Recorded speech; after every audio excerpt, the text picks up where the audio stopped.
Hey guys, what's up? Welcome back here to today's edition of Intuitive Angling, and hope you guys are having a good day, and really appreciate you all making some time to hang out with me and watch the video today. Really appreciate that. And guys, today we're going to be talking about one of probably the most disturbing statement I've ever heard a professional angler make that happened at the Bassmaster Open at Lake Saint Clair, more well known as the Bassmaster Livescopers Spotlighters Benefit Tournament on Lake Saint Clair last week. So we're going to get into that today's video and give you my opinion, and obviously I'd be curious to get your guys' feedback as well.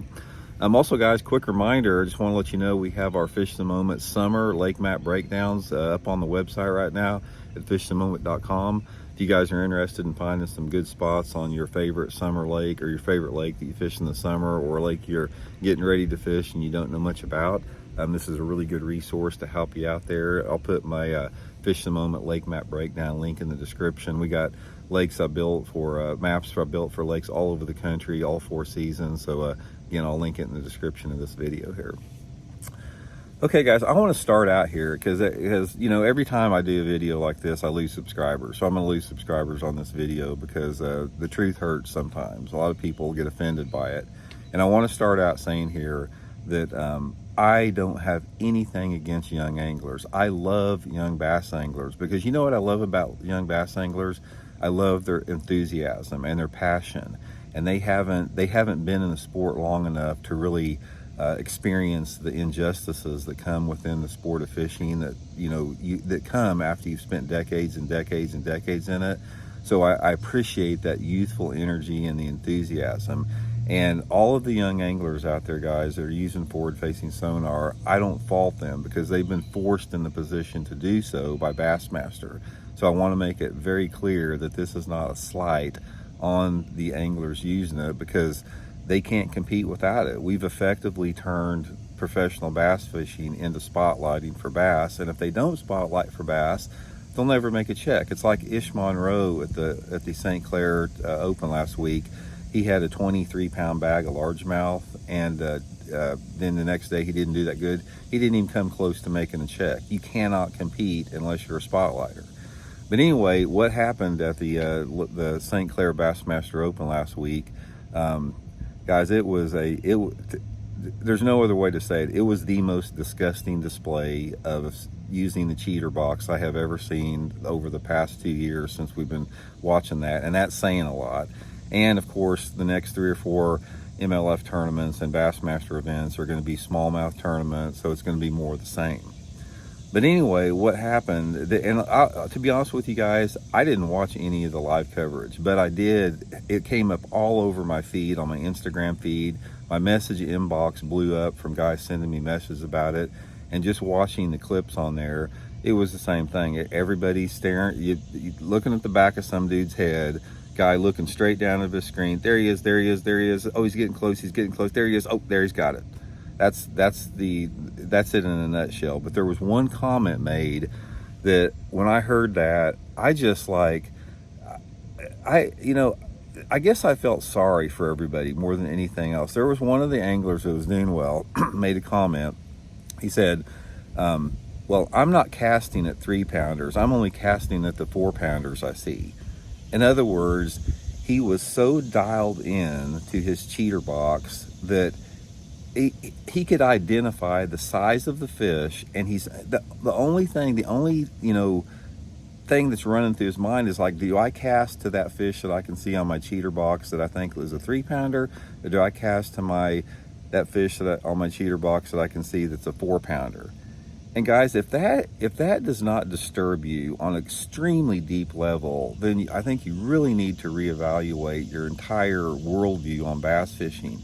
When we have relegated and we have turned a generation of anglers into people that are nothing more than it's like they're PlayStation 5 operators looking down at their PlayStation 5 playing a video game while they're fishing.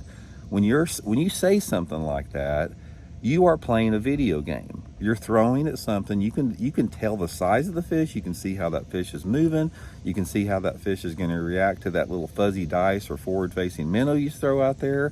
That is not bass fishing. That's not fishing. that's, I guess you can call it catching. It's not fishing. I mean, there's no correlation between the two. So, you know, at this point, it's like, yeah, I know you guys get tired of hearing this, and you say, keep beating it into the ground. But one of the biggest things that you can't do, guys, and it doesn't matter what it is in life. It can be anything that we have in life.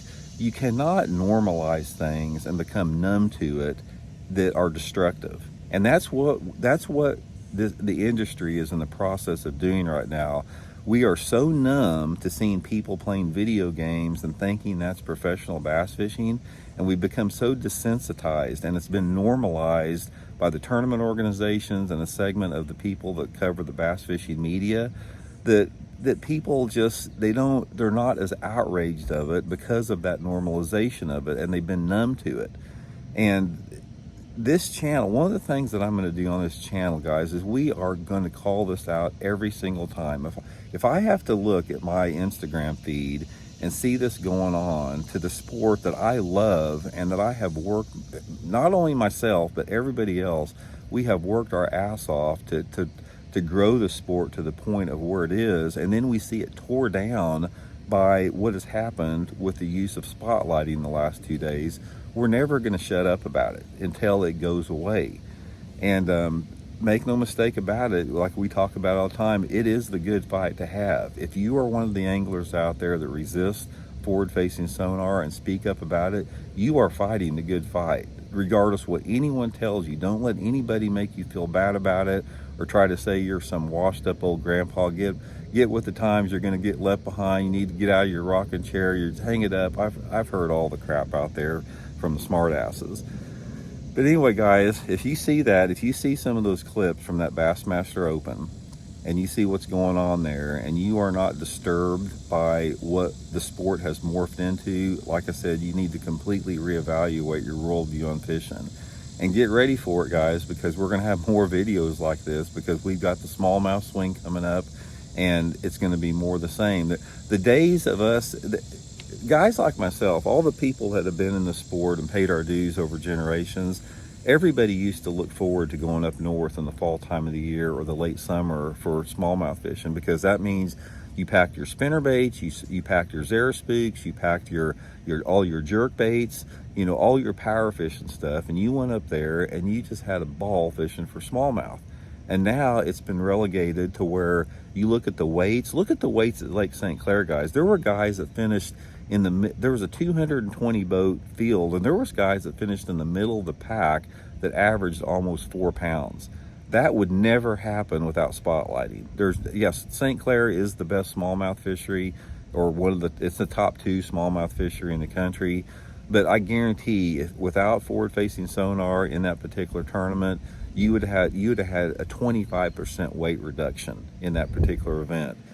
So anyway, guys, I feel sorry for the young guys. I do. You know, it's people try to make it out that I'm like, you know, trying to, you know, dog on young guys. Like I said, I love the young bass anglers, but I truly feel sorry for them. I feel sorry for what Bassmaster and MLF have forced them to do, and what they've turned those anglers into. PlayStation 5 operators, not professional bass anglers, PlayStation 5 operators. And until, you know, we have the rule changes and get that technology banned from the tournaments, it's going to continue to be so. And also, guys, I'm getting ready to do a video.